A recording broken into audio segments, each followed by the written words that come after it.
네, 중동 정세가 시시각각 변하고 있습니다. 미국과 이란의 협상 줄다리기 속에 복잡하게 얽혀있는 신호들 전문가 두 분과 함께 분석해 보겠습니다. 오늘은 반길조 국립외교원 교수, 백승훈 한국외대 중동연구소 연구위원과 함께합니다. 안녕하십니까? 네, 안녕하세요. 네. 자, 트럼프 대통령이 중국 방문을 마치고 귀국하자마자 계속해서 이란을 향한 군사작전이 임박했다는 신호들이 나왔는데요. 오늘 새벽 트럼프 대통령 내일로 예정됐던 대이란 군사 공격을 연기한다라고 밝혔습니다. 지금 어떤 상황으로 볼 수 있을까요? 그 군사작전과 그 협상안, 지금 그 이란이 지금 14개 안을 다시 던졌다고 하지 않습니까? 그러니까 그 종합적으로 검토하는, 그리고 그 과정에서 군사적 옵션도 함께 검토하는 그런 회의였을 가능성이 있죠. 그런데 어찌됐건 그 회의를 앞두고 그냥 18일 그 전날에 카타르, 사우디, 그리고 UAE가 공격을 좀 하지 말아달라고 하는 그 요청이 들어와서 본인은 이제 공격을 하지 않겠다라고 해서 더 유예를 해서 지켜보겠다라고 얘기를 했죠. 근데 그러면서도 또 어떤 메시지를 했냐면 이란이 제시한 14개 안은 만족스럽지 않다라고 해서 뭐 그래서 우리는 군사적 옵션도 할 수 있다라고 또 얘기를 하면서도 또 지금 여러 가지 지금 그 혼선이 있긴 합니다. 근데 이란 매체 보도와 또 터키 매체 보도로서는 협상 진행 중에는 좀 약간 당근책이죠. 이란에 대한 석유에 대해서 유예를 조금 제재 유예를 해주겠다라는 얘기도 나오고, 또 이제 뭐 미국에서는 그럴 가능성이 낮다라고 또 얘기는 나오고 있지만, 하여튼 그런 혼선된 메시지가 계속해서 지금 똑같은 곳에서 발신되고 있는 그런 상황이라고 지금 보고 있습니다. 근데 아마 이게 세 가지 의도가 있을 것 같습니다. 하나는 실제로 이런 식으로 그러니까 왜냐하면 군사 공격을 하겠다라는 얘기가 전혀 없다가 갑자기 지금 이런 그 UAE와 사우디아라비아, 그다음에 카타르의 요청 때문에 자기네들이 안 했다라고 얘기를 하고 있거든요. 그것은 이제 어떻게 보면 우리가 이란에 대한 압박이죠. 우리가 실제 공격할 준비가 다 돼 있는데 지금 이런 상황 때문에 안 하고 있는데 대기하고 있는데 곧 할 거다라고 하는 압박. 그다음에 뭐 사우디아라비아, UAE, 카타르에게는 또 생색을 내는 거죠. 내가 너네들의 말들을 다 듣고 있다라고 그런 얘기를 하는 거고, 그다음에 하나는 미국 내 여론도 지금 보는 것 같습니다. 미국 여론이 좋지 않으니 지금 이 전쟁에 있어서 트럼프 대통령이 내가 막 진행하는 것이 아니라 그 주변 상황이나 이런 것들도 다 고려하면서 군사작전을 하고 있다라고 해서 어떻게 보면 이제 정치적 메시지를 국내, 그다음에 국외, 그리고 이란에게까지 이렇게 보내는 거 아닌가, 그렇게 보고 있습니다. 네, 만약 트럼프 대통령의 말대로 카타르, 사우디, 아랍에미리트 등이 군사작전 연기를 요청했다면 연기를 요청한 그 이유, 배경은 뭐라고 볼 수 있을까요? 그 배경을 살펴보기 위해서는 사실 군사 작전의 정체가 무엇인지가 사실 규명이 돼야 되거든요. 그게 정말 작전을 재개하기 위함인지 협상 압박용인지라고 봤을 때, 작전을 재개하려고 했으면 작전의 효용성, 효과 이런 위주로 해야 되잖아요. 그러면 작전적 기습을 위해서라도 사실은 이야기를 안 하고 딱 해야 됩니다. 근데 이제 뭐 하루 전에 했다 뭐 이런 식으로 하는 것은 군사적 준비를 하고 있다는 것은 너무 패를 노출한 거기 때문에 결국은 협상용이라는 게 중요하다는 얘기고, 그리고 또 이런 것도 있을 겁니다. 미중 정상회담 이후에 사실은 트럼프 대통령이 이제 작전을 재개할 수 있다라는 그런 신호가 많았고 그런 우려가 있었어요. 그러니까 그런 거에 반드시 아니다라고 해서 초기에 진화를 함으로써 협상의 동력을 찾으려는 그런 게 있을 겁니다. 그리고 이제 말씀하신 이제 걸프국 요청이라는 개념은 이런 게 있는 것 같습니다. 트럼프 대통령은 지금 당장 전쟁을 재개해도 전혀 문제가 없다. 다 준비가 되어 있다. 그렇지만 다른 국가가 이렇게 좀 아쉬워하고 요청을 하니 그걸 좀 들어주겠다. 그리고 거기에도 한번 기대해 볼 만한 어떤 부분도 있지 않나, 이런 얘기를 하는 것 같아요. 예를 들면 사우디를 중심으로 해서 중동판 헬싱키 협정 좀 추진하고 있잖아요. 그게 이제 걸프국 입장에서는 이란의 재공격을 막는 재발 방지, 그게 이제 될 수 있고, 이란 입장에서는 미국의 이란 공격을 막는 방지 효과가 있잖아요. 그러니까 상호간 이익이 되는 측면이 있기 때문에 그것도 한번 설계하는 것을 한번 지켜보자, 이게 있을 거고, 그다음에 이제 파키스탄의 중재국 노력이 정지가 된 게 아니에요. 지금 양국의 간접 소통을 이어가고 있거든요, 파키스탄이. 그러니까 그런 것도 있는 상황에서 그 정도의 플랫폼을 유지시켜 보고자 하는 의지, 그게 투영됐다. 그러면서도 군사작전 카드는 여전히 쥐고 있으니까 이란이 미국이 원하는 대로 나와야 된다라는 것을 압박한 것이라 볼 수 있죠. 네, 군사작전 연기의 또 다른 배경으로 이제 이란이 제시한 협상 수정안을 생각해 볼 수가 있을 텐데, 이란이 14개 항의 그 수정 협상안을 제시했다고 하죠. 앞서 그 한 장짜리 양해각서 체결 때 거론됐던 그 내용들이 그대로 담겨 있다라고 보면 될까요? 네, 저도 한 장짜리 MOU 거기에서 그 수정안과 거의 대동소이하게 내용이 가는 것 같습니다. 네. 보면 일단은 그냥 3단계 협상 아닙니다. 일단은 종전을 하자. 그리고 종전을 하면서도 어떤 경제 유인을 좀 달라. 그리고 호르무즈 재개방 관련해서도 우리가 얘기를 하는데 거기에 관해서도 이제 경제적 유인을 이제 협상을 하자. 그리고 나서 이제 그 호르무즈 해협 통행과 관련해서 얘기하면서도 이제 미국의 그 역봉쇄가 있지 않습니까? 이중봉쇄 그거 해제하자라고 하고 나서 그 다음에 이제 그것이 다 되고 나면 이란 핵 협상으로 넘어가자. 그러면 이렇게 이 기존에 얘기했던 3단계 종전, 그러면 호르무즈 항행과 이중봉쇄 그에 관련 협상, 그 다음에 이제 핵 협상으로 가자라고 하는 건데 어떻게 보면 이 핵 협상의 지금 이 종전 협상의 그 순서를 이제 이란이 자기네들이 원하는 순서대로 주도권을 쥐고 가겠다라고 이렇게 얘기를 하는 것이죠. 그래서 어떻게 보면 지금 앵커님 말씀 주신 대로 14가지 안은 그 기존에 이제 그 미중 정상회담 이전에 서로 양해각서 체결을 위해서 얘기가 나왔던 그때 또 이란 측에서 제시했던 그 14개 안이랑 대동소이하게 가고 있다라고 보시면 될 것 같습니다. 네, 그런데 방 교수님, 지금 미국과 이란의 협상을 보면 제안을 던졌을 때 다시 또 역제안을 해오고 또다시 요구사항을 주고받고 이런 좀 긴 계속 협상이 이어지고 있거든요. 보통 이런 식으로 협상을 진행하나요? 뭐 이제 종전 협상이든 뭐 정전 협상이든 간에 협상이 좀 길긴 하죠. 사실 6.25 전쟁도 2년 1개월 동안 정전 협상을 했고요.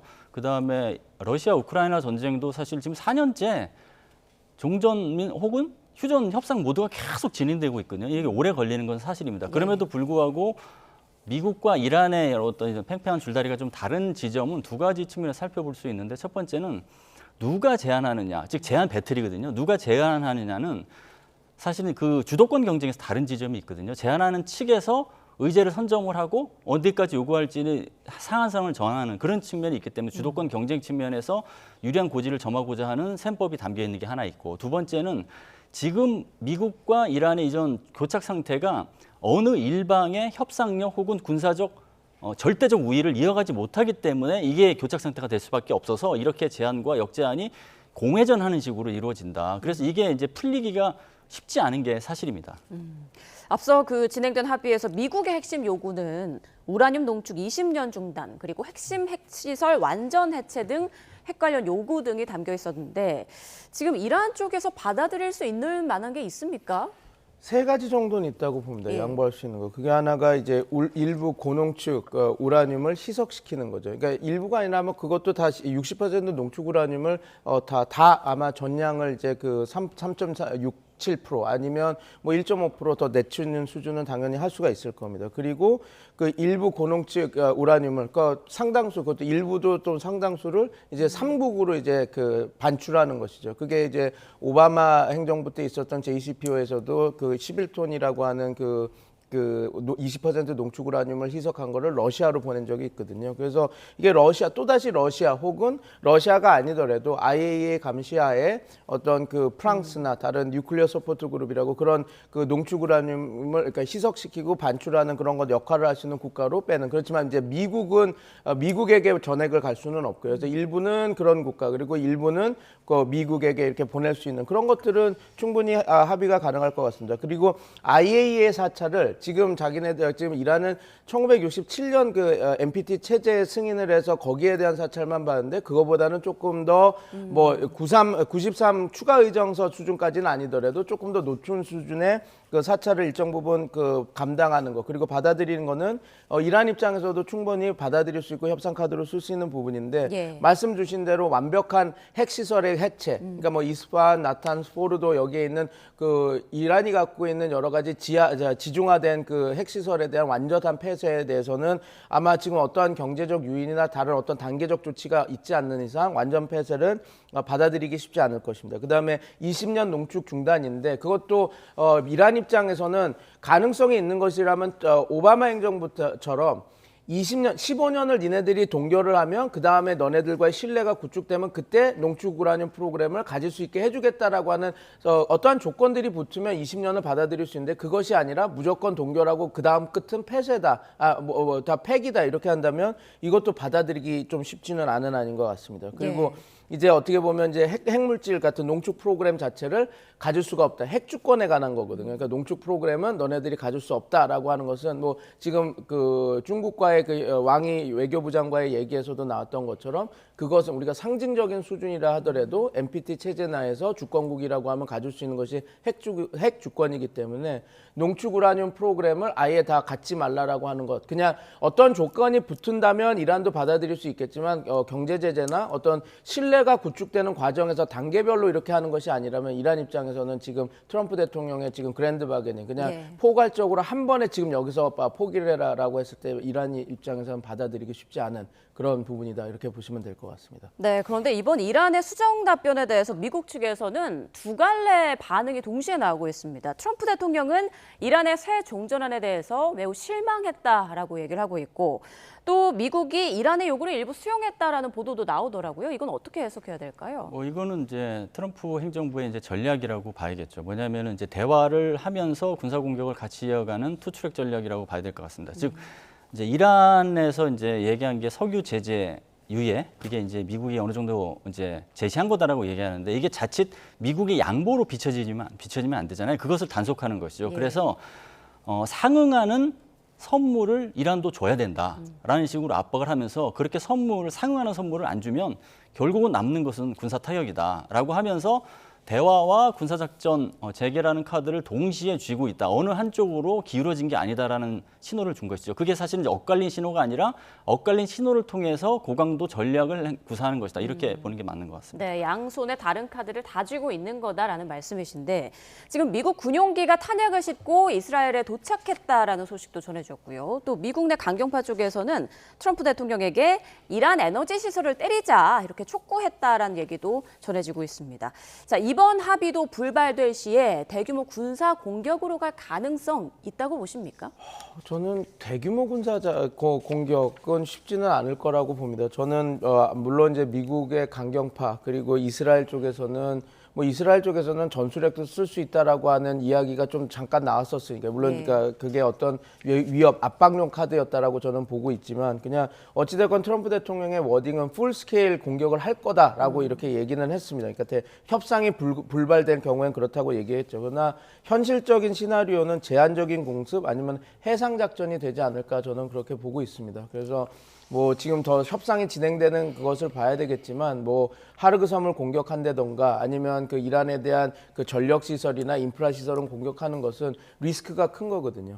그래서 지금 카타르와 사우디아라비아 그리고 UAE가 지금 다 이야기를 해서 좀 하지 말아 달라라고 한 이유는 이란이 지금 미국과 이스라엘을 상황을 역전할 수 있는 전력은 절대 없습니다. 그러나 그 걸프 주변국의 석유 생산 시설, 그다음에 담수화 시설은 충분히 공격할 수 있는 역량이 있거든요. 그래서 그런 것들을 그러니까 트럼프 대통령도 알고 있기 때문에 그런 공격이 감행될 수 있는 그리고 도발할 수 있는 그런 군사 작전은 상당히 조심스럽게 되지 않을까. 왜냐하면 이란 입장에서 이게 엔드 게임으로 간다. 우리가 진짜로 이 미국이 완벽하게 다 대규모 공격을 하는구나라고 하면 이란 입장에서도 충분히 지금 갖고 있는 전력으로 걸프 주변국 그다음에 글로벌 유가를 올릴 수 있게 하는 능력은 충분히 되기 때문에 이제 트럼프 대통령도 말은 대규모 군사 작전을 하겠다라고 하지만 그 군사 작전은 상당히 제한되지 않을까 저는 그렇게 지금 보고 있습니다. 네, 많은 전문가들이 지금 미국 내 여론이 안 좋고 중간 선거를 앞두고 있는 상황에서 부담이 되기 때문에 트럼프 대통령 입장에서도 군사 공격으로 가긴 힘들 것이다. 이렇게 분석을 하고 있는데 재집권 이후에 최저치 지지율이 나왔다고 하더라고요. 그렇죠. 지금 거의 모든 그 여론조사 기관에서 트럼프의 이제 콘크리트 지지 중에 40%가 다 내려온 걸로 나와요. 최근 조사에서도 이제 37%가 나왔는데, 근데 이제 그렇다고 해서 전쟁 재개에 엄청나게 부담을 갖고 있느냐? 그거는 또 아닌 부분이 좀 보여집니다. 여론의 악화에 약간 무뎌진 측면이 있어요. 트럼프 행정부가. 그래서 이런 무뎌진 상황은 뭐냐면 어차피 중간 선거가 유리하지 않은 상황이니 끝까지 어떤 전쟁을 해서 국민이 미국 시민들이 만족할 수준으로의 성과를 내면 차라리 그게 중간 선거를 최소한의 어떤 그 격차로 질 수 있는 발판이 될 수 있다라고 이제 셈법을 바꾸는 그 뉘앙스가 좀 보여져요. 그게 있고 그리고 또 의회에서도 그렇게 트럼프 행정부의 입장을 완전히 반대하는 건 아닙니다. 예를 들어서 이란 전쟁 중단에 대해서 결의안 계속 부결되고 있잖아요. 상원, 하원 마찬가지로. 거기에 이제 어느 정도 힘을 실는 것 같습니다. 그럼 이런 전쟁을 재개할 수 있는 상황에서 과연 족쇄가 뭐고 족쇄가 풀린 거는 뭔지 이런 셈법을 가동시킬 거거든요. 족쇄가 풀린 거는 일단 미중 정상회담이 일단 끝난 거예요. 그러니까 두 번째는 전쟁 권한법입니다. 전쟁 권한법에서 자유로워지기 위해서 장대한 분노 작전은 이제 끝났고 대형 망치 작전이 시작될 거라는 식으로 지금 작전명을 바꾸고 있잖아요. 네. 그게 이제 카운트 원이 다시 시작된다는 의미를 하기 때문에 족쇄를 풀기 위한 노력이고요. 그다음에 이제 군사력 재정비를 좀 완료한 측면. 예를 들어 제럴드 알포드가 지금 복귀하고서 이제 전력을 재정비하고 있잖아요. 그게 이제 족쇄가 풀리고 있는 것이고 그럼에도 불구하고 여전한 족쇄는 걸프궁이 반발하는 게 있고 그다음 이제 무기 재고량 문제가 있는 것이죠. 지금 다른 지역에서 쓸 수 있는 무기가 부족한 상황에서 어떻게 하려고 하냐라는 문제가 지적되는 게 있거든요. 이런 것을 종합적으로 검토해서 중간 선거만으로 전쟁 재개 여부를 판가름한다라고 보기에는 많은 변수가 여전히 있다 이렇게 말씀드려야 될 것 같습니다. 네, 여론에 어느 정도 좀 무뎌진 면이 있는 만큼 군사작전 카드를 완전히 배제할 수는 없다라는 분석해 주셨습니다. 이번에는 호르무즈 해협 얘기를 좀 더 자세히 나눠보겠습니다. 이란이 호르무즈 해협을 관리하겠다면서 페르시아만 해협청을 출범했고요. SNS 공식 계정까지 개설을 했습니다.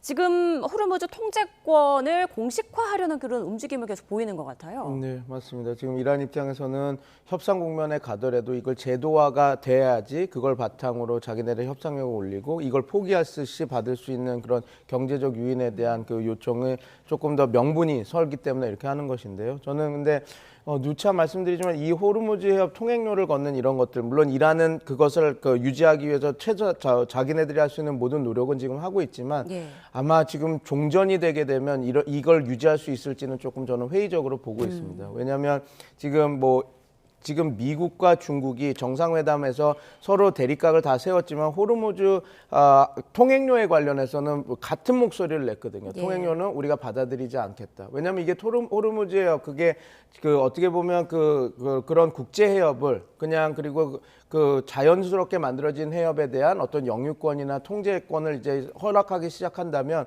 말라카 해협도 그렇고 어떻게 보면 중국 입장에서 자기네들의 목줄, 숨통을 지을 수 있는 여러 가지 해협에서 자기네들이 불리한 상황을 지금 직면할 수밖에 없는 상황이 되거든요. 그래서 그런 부분이 하나도 있고, 그다음에 또 지금 이란 호르무즈 해협을 통해서 그 중국이 거의 40%의 석유를 자기네들이 수입하고 있습니다. 그럼 하루에 보통 410만 배럴에서 420만 배럴을 수입을 하고 있는데 그걸 따지면 하루에 그럼 그 이란이 지금 제시하는 그런 계산법으로 하면 하루에 거의 410만 달러, 그러니까 우리나라로 따지면 60억 정도 되는 돈을 계속 매일 내야 되는 겁니다. 그러면 이게 중국 입장에서도 이건 받아들일 수 있는 아니기 때문에 이란은 지금 어떻게 해서든 통행료를 제도화하고 이거를 어떤 그런 시스템화해서 협상 국면에서도 자기네들이 경제 요인을 받을 수 있는 최대한 어떤 그런 그 체계를 만들어내겠다라고 포기를 할 경우에 자기네들이 반대급부로 받아야 되니까요. 그런데 네.